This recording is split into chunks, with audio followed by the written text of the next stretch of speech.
Hi, ich bin Tobias. Ich habe die Wing Tools entwickelt. Am Montag haben wir eine Show mit der Band und ich will ein neues Master-Snapshot-File machen für meine Wing. Und ich nehme euch mal mit auf den Weg, wie mir die Wing Tools dabei helfen, diese Show vorzubereiten und mit möglichst wenig Fehlern am Montag vor Ort aufzuschlagen. Die Band hat folgendes Setup. Es gibt eine Wing Rack auf der Bühne, die dient hauptsächlich für das Monitoring. Außer es gibt keinen FOH, dann ist das auch das FOH-Pult. Ansonsten wird das FOH-Pult per AS50 angebunden an die Wing Rack und die Signale werden dann gespiegelt und die Stereosumme läuft zurück zur Wing Rack. Die Band an sich ist eine typische Top 40 Coverband, hat wechselnde Besetzungen, wechselnde Instrumentierung. Manchmal spielt der Gitarrist Keyboards. Der Schlagzeuger hat manchmal einen E-Drum mit einer Stereosumme, manchmal ein komplettes E-Drum mit Einzelouts für alle Instrumente. Und genauso die Sänger wechseln regelmäßig durch, je nach Verfügbarkeit. Mein neues Masterfile, hat folgende Grundstruktur. Die Kanäle sind frei, die AUX-Wege sind belegt mit typischen Signalen, die man benötigt: USB-Outputs, Bluetooth, USB-Stick, ein Signalgenerator für Rauschen, Kommunikation von der Bühne. In dieser Band wird auch sehr viel mit Talkbacks gearbeitet für spontane Zurufe. Das Source Solo-Kanal und natürlich der Talkback vom FOH zu den Musikern. Für die Rack-Version wird das alles ein bisschen angepasst. Dort gibt es keinen Talkback mit Talkback-Knopf, sondern nur dedizierte Kanäle für Talkback. Und genauso ein paar Busse sind für Effekte reserviert. Die hinteren Matrizen auch wieder für Kommunikation, beziehungsweise hier Playback von Hintergrundmusik zur Bühne, Kommunikation zur Bühne und einen Summkanal, auf dem ich die Mastersumme für die PA plus die Kommunikation von der Bühne habe, für eine Shoutbox oder sowas oder für Kopfhörer und der ganz normale Left-Right-Main-Output. Ich habe hier unten einen Snapshot von dem Ring Rack, von dem ich weiß, dass er funktioniert hat, weil er von einer Show, also nach einer Show, abgespeichert wurde.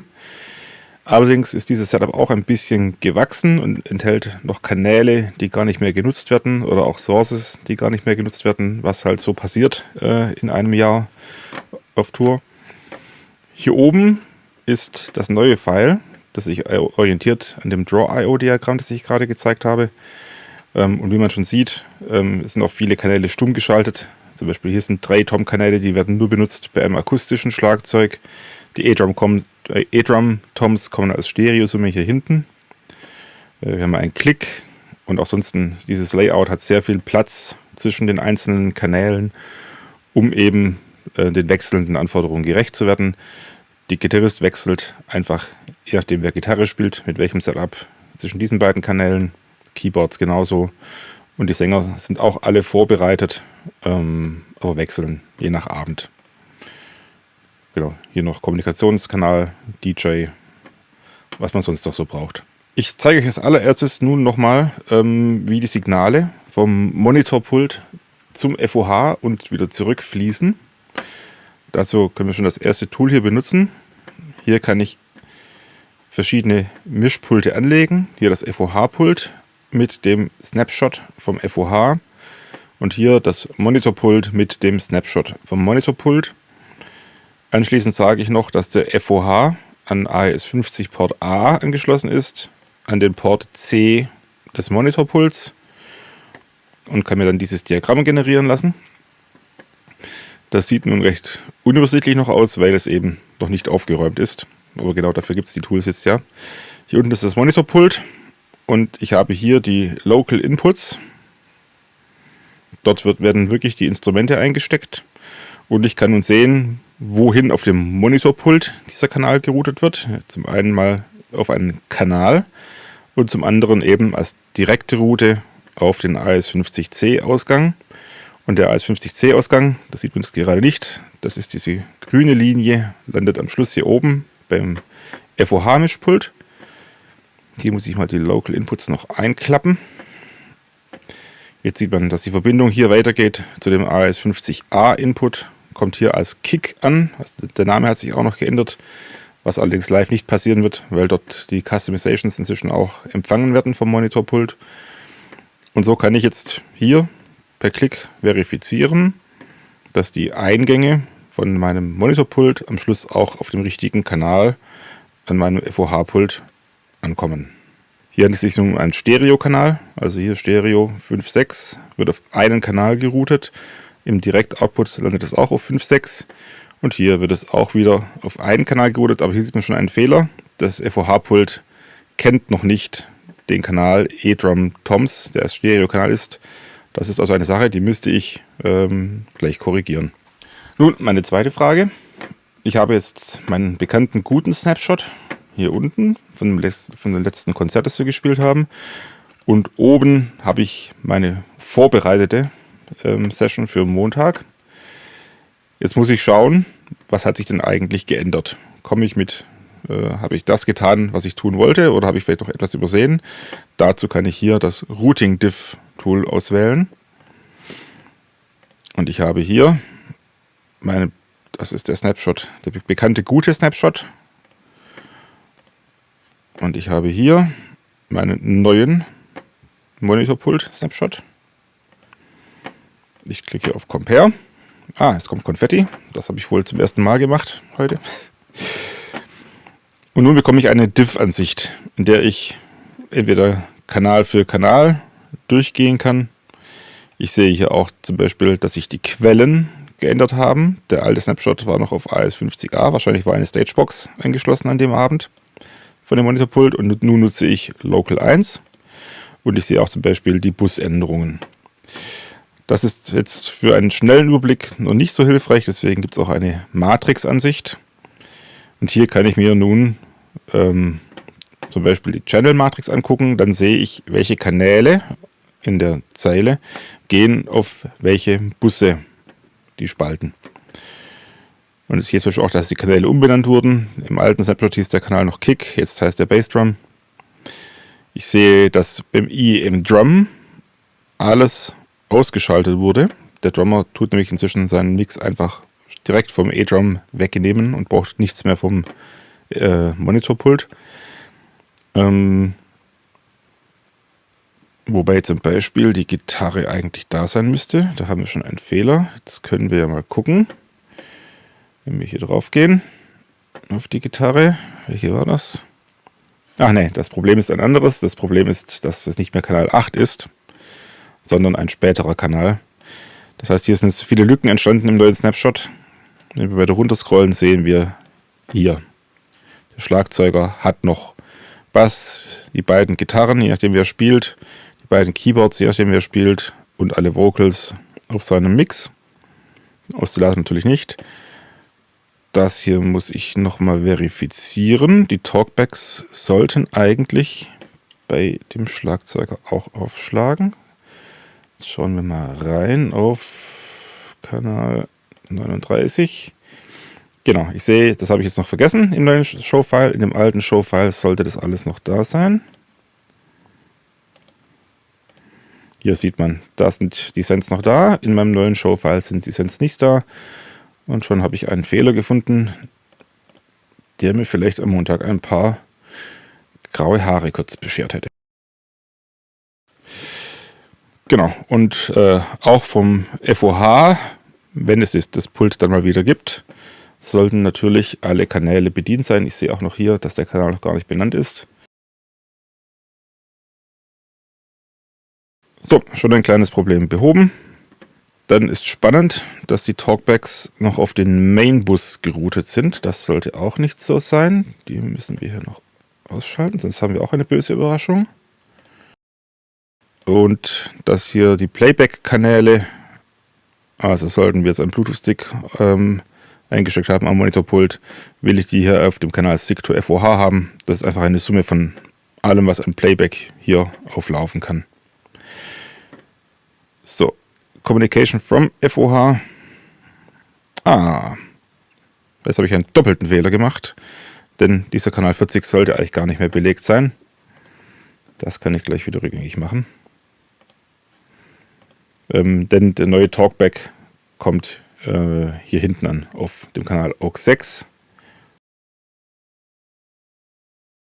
Also, ihr seht schon, man bekommt einen ganz guten Überblick über die Routings, was von wo nach wo geht. Man kann es gegen seine Erwartungen prüfen, auch was landet links, rechts, was nicht. Um das Video ein bisschen kurz zu halten und nicht allzu sehr ins Detail zu gehen, machen wir jetzt noch einen Sprung. Wir gehen jetzt mal davon aus, wir haben die ganze Routing-Matrix hier durchgeprüft. Das macht jetzt wahrscheinlich nicht so viel Spaß, mir dazu zu gucken. Aber zum Schluss, ich bin jetzt mal fertig mit meinem Snapshot, denke ich, habe soweit alles getan. Gibt es noch ein Tool, was sehr hilfreich sein kann, um nochmal so einen generellen Check zu machen.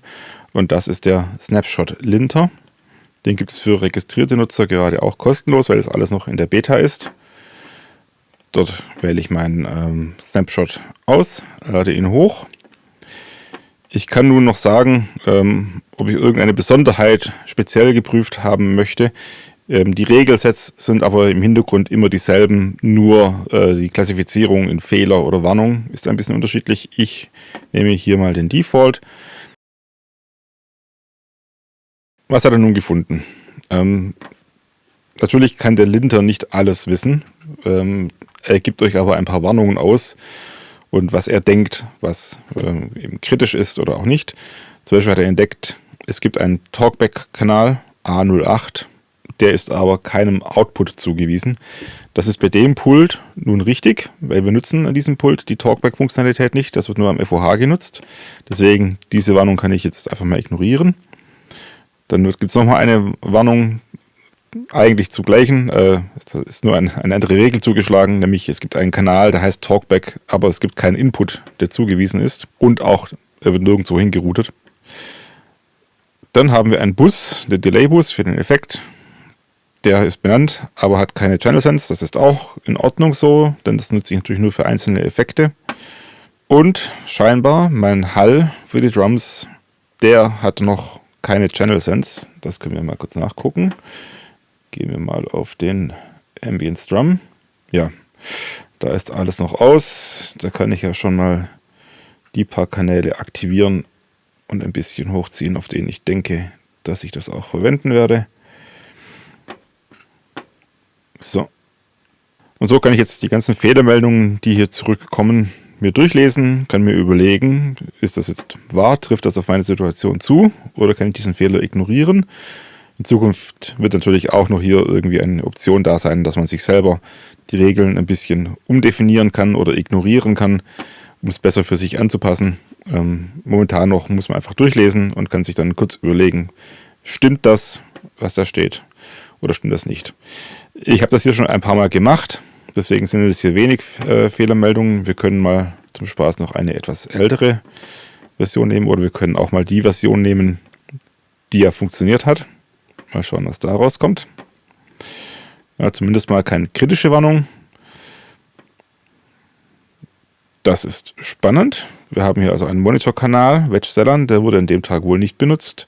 Das heißt, er bekommt keine Signale zugewiesen, ist aber da. In dem Fall wahrscheinlich jetzt auch nicht kritisch. Dann der Klick, der ist nicht auf alle IEMs geroutet. Das ist in dem Fall aber auch Absicht, denn die Sänger wollen zum Beispiel den Klick nicht hören.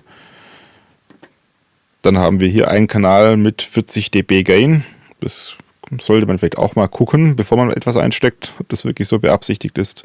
Und so kann man die Regeln durchgehen und kriegt eben ein Feedback anhand von statischen Regeln, dass man einfach prüfen kann und vielleicht auch ein paar Fehler findet, bevor man dann am Showtag dasteht und es auf einmal aus allen Lautsprechern pfeift. Genau, zum Schluss könnten wir jetzt noch für den Montag ein paar Labels ausdrucken. Dazu sagen wir hier New Project. Ich lösche die Vollkonfiguration raus. Ich sage, das ist eine Ring Rack am Monitorpult. Wir haben auch nichts angeschlossen an AES50A. Das speichern wir mal ab als neues Projekt. Dann können wir es in Zukunft einfach verwenden. Ich will nicht so viele Details haben. Zack, habe ich heute wohl auch zum ersten Mal gemacht. Das kann ich nun ausdrucken und kann es an das Mischpult hinkleben und dann können die Musiker sich sogar selber einstecken und müssen nicht auf mich dauernd fragen. Beziehungsweise wenn ich gefragt werde, ich habe immer das Problem, dass ich dann während dem Patchen ständig hin und her wechseln muss zwischen der Input-Ansicht und der Output-Ansicht am iPad. Und das einfach alles auf einen Blick zu haben, ist natürlich deutlich komfortabler. Ich hoffe, es hat einen kleinen Eindruck gegeben in die Mächtigkeit dieses Tools, Wing Tools. Ihr könnt euch gerne hier mal ausprobieren. Wie gesagt, aktuell sind einige Funktionen noch kostenlos verfügbar. Man muss sich einfach nur registrieren. Alles, was hier gerade als Beta gekennzeichnet ist. Den Snapshot-Generator gibt es noch nicht. Der wird gerade entwickelt. Da ist die Idee, einfach den TechWriter, das PDF hochzuladen und mal schon einen Snapshot zu bekommen für seine Wing. Potenziell eben auch mit seinem eigenen Wing Snapshot. Mal gucken, ob die KI das schafft, dass sie einen eigenen Wing Snapshot mit dem Rider verknüpft. Werden wir sehen. Das gibt es noch nicht auf der offiziellen Homepage, aber alle anderen Tools kann man nutzen. Profi-Tools sind manchmal auch dann gegen eine geringe Gebühr nur erhältlich.